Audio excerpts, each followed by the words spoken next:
Chapter 3.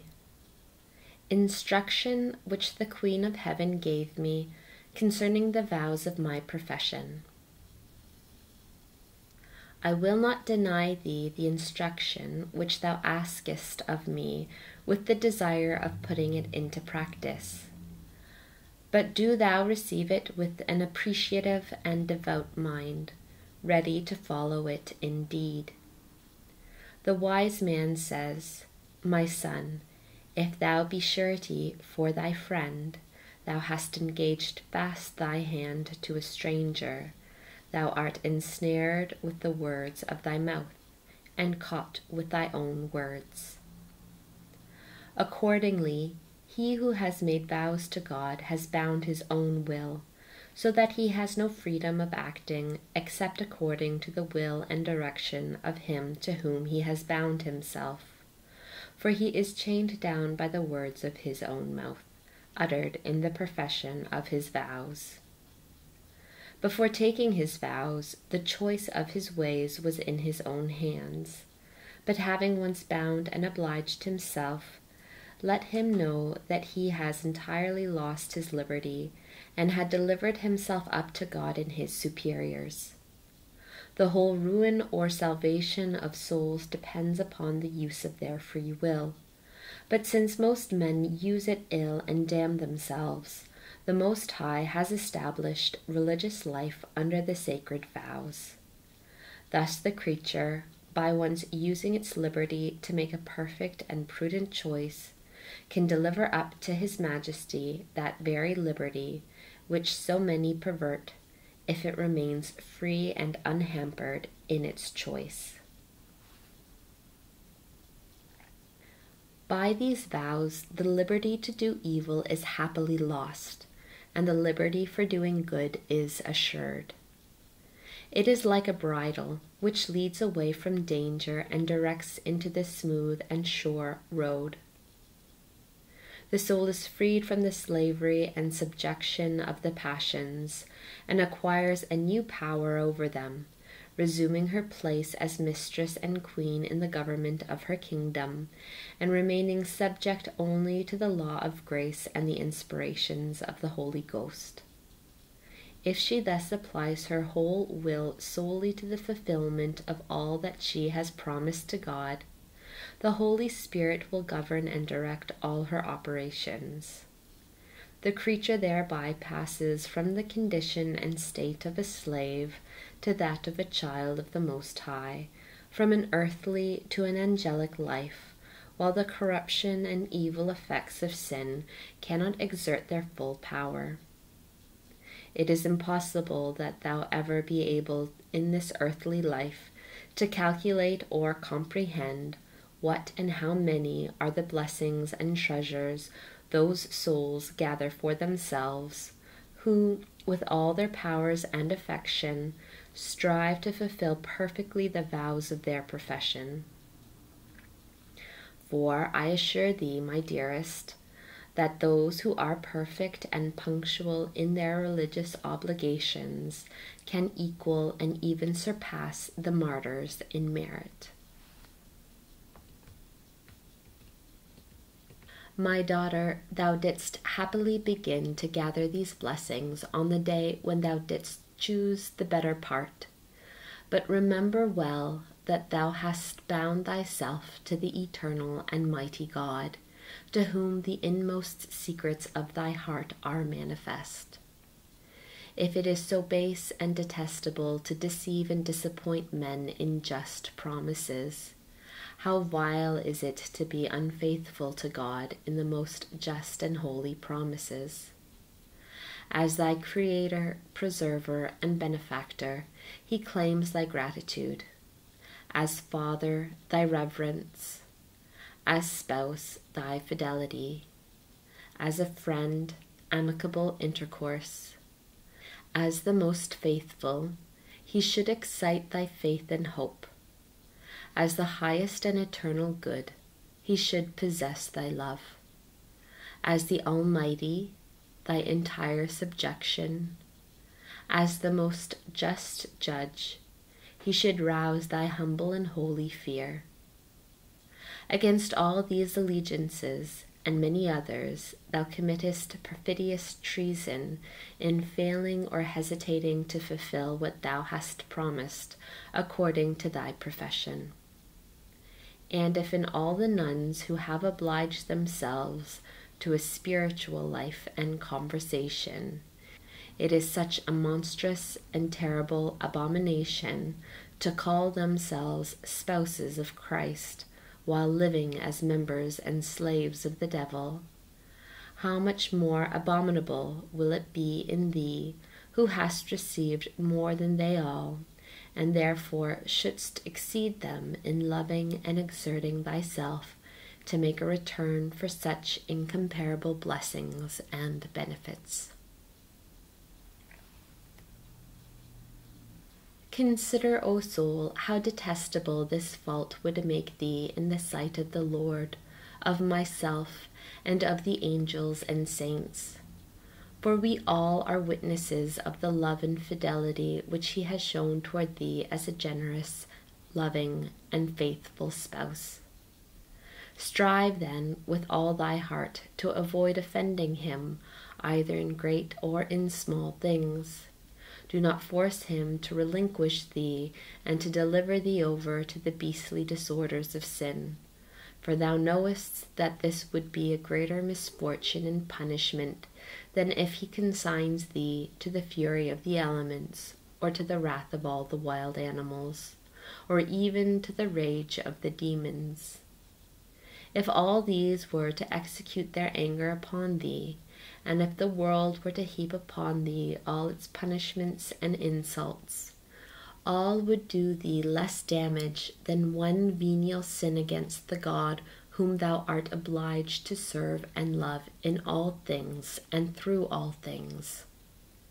Any punishment of this life is less dreadful than sin, for it ends with mortal life, but the guilt of sin, and with it punishment, may be eternal.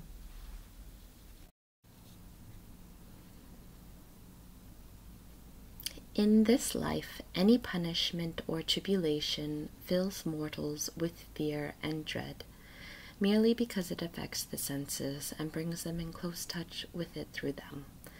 But the guilt of sin does not affect them, nor fill them with dread. Men are entirely taken up by that which is visible, and they therefore do not look upon the ultimate consequences of sin, which is the eternal punishment of hell. Though this is imbibed and inseparably connected with sin, the human heart becomes so heavy and remiss that it remains as if it were stupefied in its wickedness, because it does not feel it present in its senses. Though it could see and feel it by faith, this itself remains listless and dead, as if it were wanting entirely. O most unhappy blindness of mortals! O torpid negligence that holds so many souls, capable of reason and of glory, oppressed in deceit!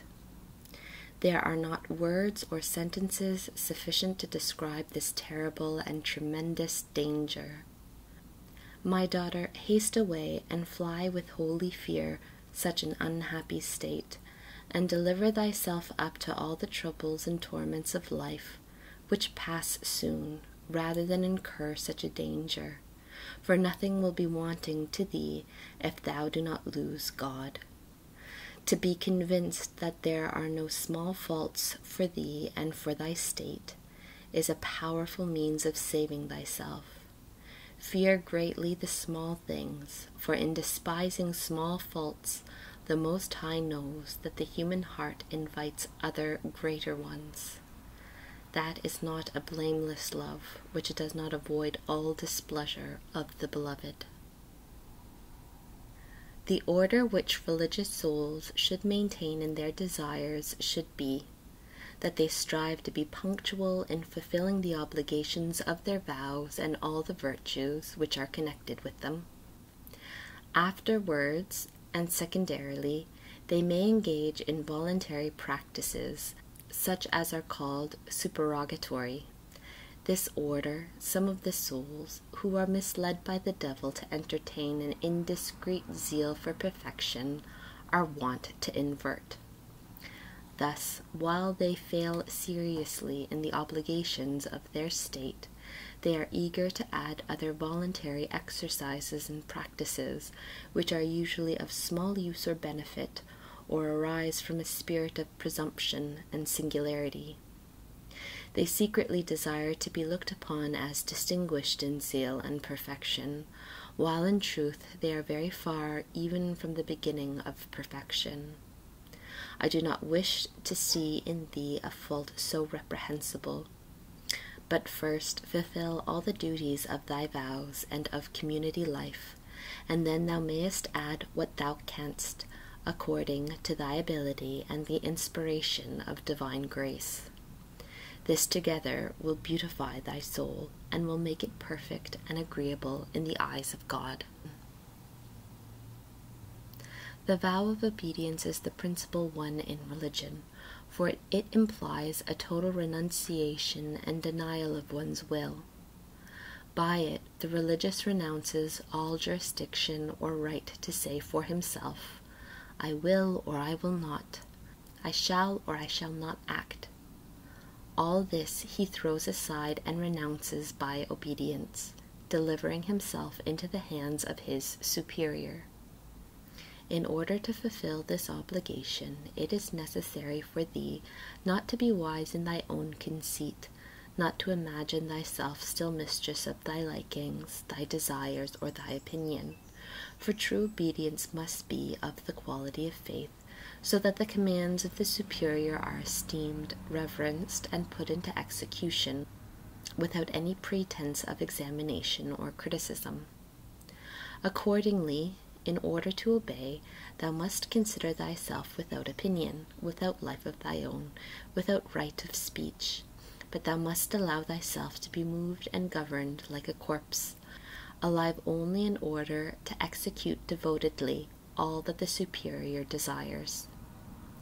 Never discuss within thyself whether thou shouldst fulfill his commands or not, but only consider how thou canst best execute that which is commanded. Sacrifice thy own inclination and repress all thy appetites and passions.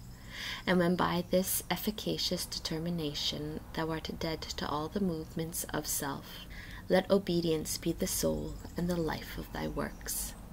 To the will of thy superior thou must conform all thy own, with all its activity in all thy words and works.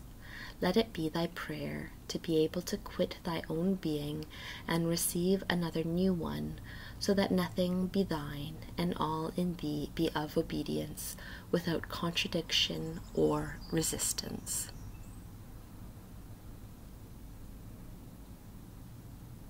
Remember that the most perfect manner of obeying is to avoid offending the superior by showing that you disagree with him. He should find a willing obedience, convincing him that his commands are obeyed promptly, without objection or murmur, either in words or by any other signs. The superiors take the place of God, and he who obeys his superiors obeys the Lord himself, who is in them and governs them and enlightens them, so that their commands will be for the salvation of souls. The contempt shown to superiors passes on to God himself, who through them manifests and makes known his will. Thou must persuade thyself that the Lord moves them to speak, and that it is the word of the Omnipotent himself. My daughter, strive to be obedient in order that thou mayest speak of victories.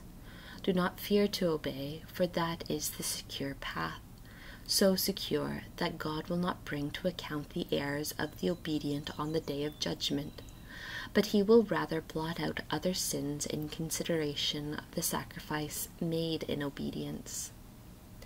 My most holy Son offered his precious sufferings and death in special love for the obedient, and procured for them special rights in regard to mercy and grace, and special privileges towards the success and perfection of all that is due under obedience. Even now, in order to appease him, he reminds the eternal Father of his obedience unto death and unto the cross, and so the Father is placated toward men. Because he was pleased with the obedience of Abraham and his son Isaac, he held himself obliged not only to save Isaac from death, who showed himself so obedient, but to make him the ancestor of the incarnate Word, and to designate him as the head and beginning of the great blessings. The vow of poverty is a generous renunciation and detachment from the heavy burden of temporal things. It is an alleviation of the spirit. It is a relief afforded to human infirmity, the liberty of a noble heart to strive after eternal and spiritual blessings.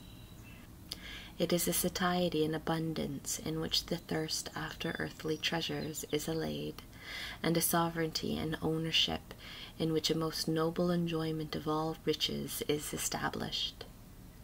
All this, my daughter, and many other blessings are contained in voluntary poverty, and all this the sons of the world are ignorant and deprived of, precisely because they are lovers of earthly riches and enemies of this holy and opulent poverty.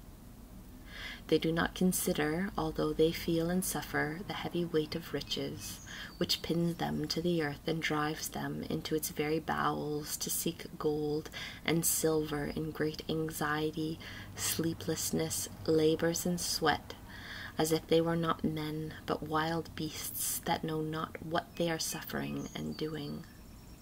And if they are thus weighed down before acquiring riches, how much more when they have come into their possession? Let the countless hosts that have fallen into hell with their burden proclaim it.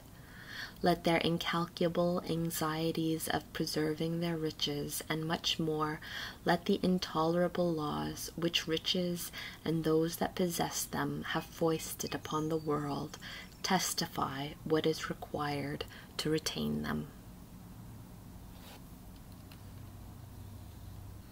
If, on the other hand, possessions throttle the spirit and tyrannically oppress it in its weakness, if they suppress the soul's most noble privilege of following eternal goods in God himself, it is certain, on the other hand, that voluntary poverty restores to man the nobility of his condition, and, liberating him from the vile servitude, and reinstating him his noble freedom and mastery of all things.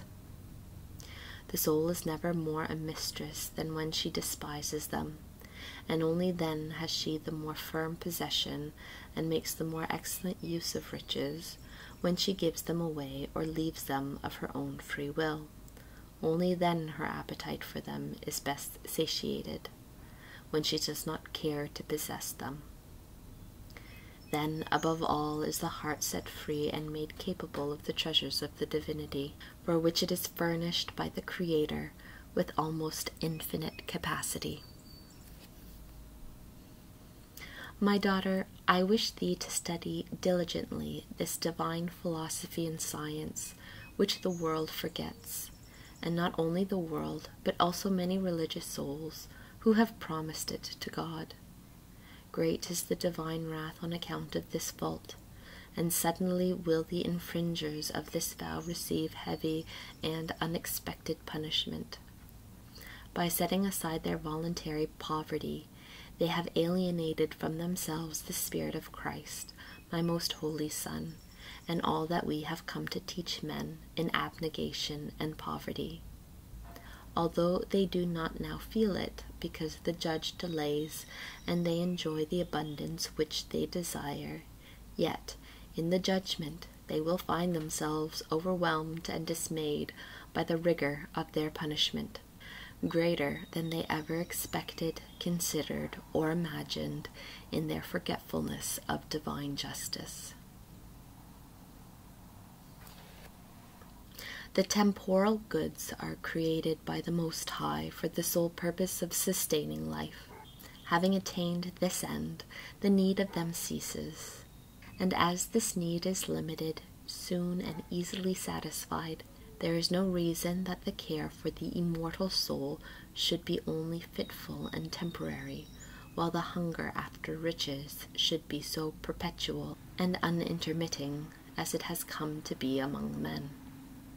It is the height of perverseness for man to mix up the end and the means in an affair so important and urgent that he devote all his time, all his care, all the exertion of his powers, and all the alertness of his mind to the life of his body, of which he knows not the duration nor the end, and that on the other hand, in many years of his existence, he spare for his poor soul only 1 hour, and that very often the last and the worst one of his whole life. Make use, therefore, my dearest daughter, of the true enlightenment, by which the Most High has undeceived thee in regard to such a dangerous error.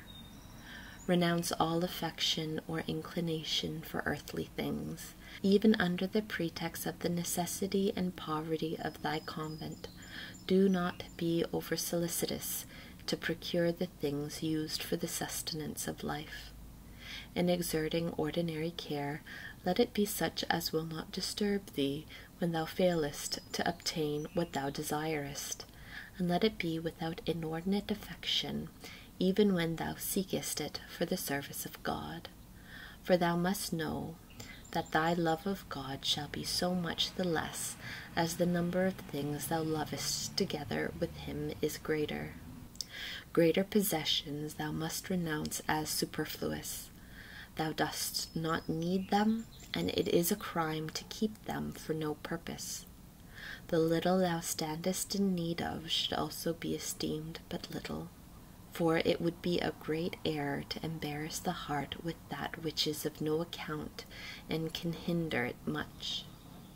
If thou hast all that according to thy judgment is necessary for human wants, thou art not in reality poor, for to be poor properly and strictly means to have less than what is necessary. Those to whom nothing is wanting call themselves rich. To possess more than is necessary creates unrest and affliction of spirit. To desire and look for what is not used will be a poverty without quiet or satisfaction.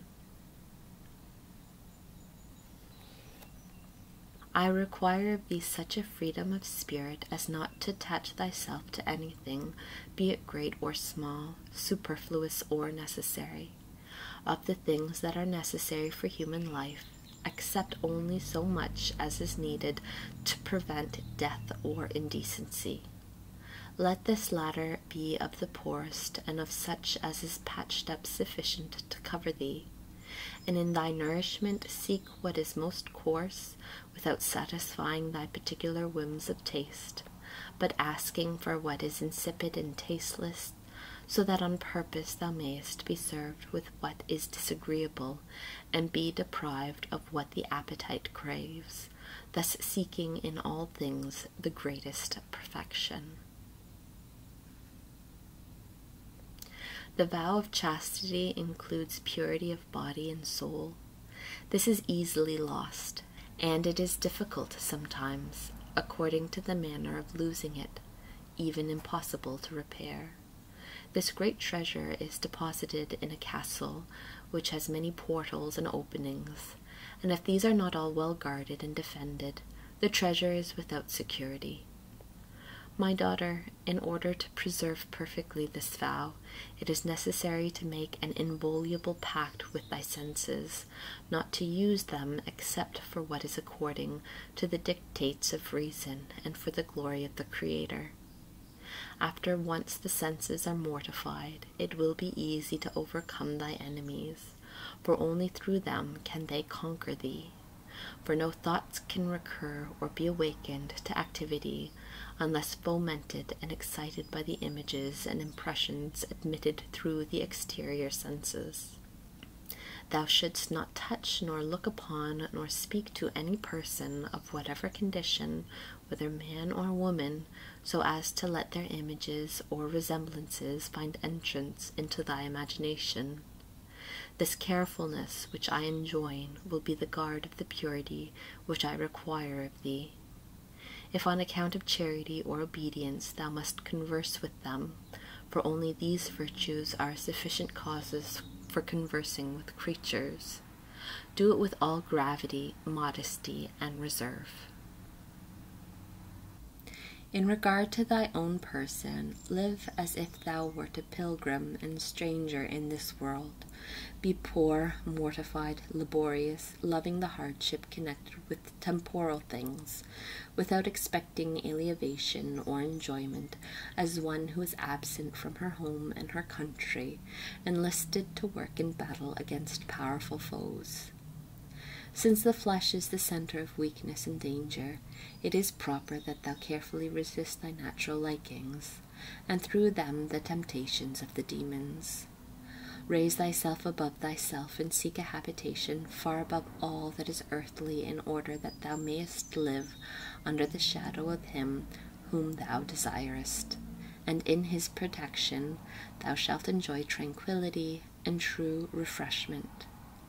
Deliver thyself over with the whole heart of his chaste and holy love, without attending to any creatures, except in so far as they may help and oblige thee to love and serve thy Creator. In all other respects, abhor them. Although no virtue should be wanting in her who professes herself and is entitled to call herself a spouse of Christ, yet it is the virtue of chastity which makes her most worthy and like to her spouse. For it is chastity which makes her spiritual and withdraws her from earthly corruption, elevating her to angelic life and to a certain resemblance of God himself. This virtue beautifies and adorns all the rest, raises the body to a higher existence, enlightens the mind, and preserves in the soul a nobility above all that is corruptible. Because this virtue was in an especial fruit of the redemption merited by my Son on the cross, where he paid for the sins of the world, therefore Holy Scripture expressly mentions that virgins accompany and follow the Lamb. The vow of enclosure is the wall of chastity and of all virtues, the preserve where they are nourished and expanded. It is a privilege granted by heaven to the spouses of Christ in religion, dispensing them from the burdensome and dangerous tribute which the freedom of the world pays to the ruler of its vanities.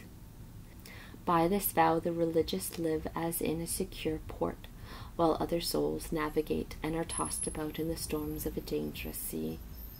With so many advantages, enclosure cannot be considered as a confinement in a narrow space, for in it are offered to the religious the spacious fields of virtue, of the knowledge of God, of his infinite perfections, of his mysteries, and of his benefits conferred on man. On such spacious grounds can a nun recreate and enjoy herself, and only when she fails in this enjoyment does she begin to feel narrow confinement in this, the greatest freedom. For thee, my daughter, let there be no other playground, nor do I wish to see thee confine thyself to so narrow limits as even the whole visible world. Rise up to the height of the knowledge and love of God, where there are no limits or confines to hold thee, and where thou canst live in unbounded liberty. From that eminence thou wilt see how small, vile, and despicable is all that is created, and how much too narrow it is to hold thy soul. To the necessary enclosure of the body add also the restrictions of the senses, in order that, imbued with fortitude, they may preserve for thee interior purity, and through it keep ablaze the fire of the sanctuary, which thou must continue to nourish and watch, lest it be extinguished. In order to better guard the senses and profit from the vow of enclosure, do not approach the portals, nor the speaking grate, nor the windows, and do not even remember that the convent is furnished therewith unless it is required by some particular office or by obedience. Desire nothing, and therefore strive after nothing, and do not exert thyself for that which is not allowed thee to desire. In retirement, solitude, and circumspection wilt thou find peace. Thereby wilt thou give me pleasure, and merit for thyself copious fruit, and the reward of love and grace which thou desirest.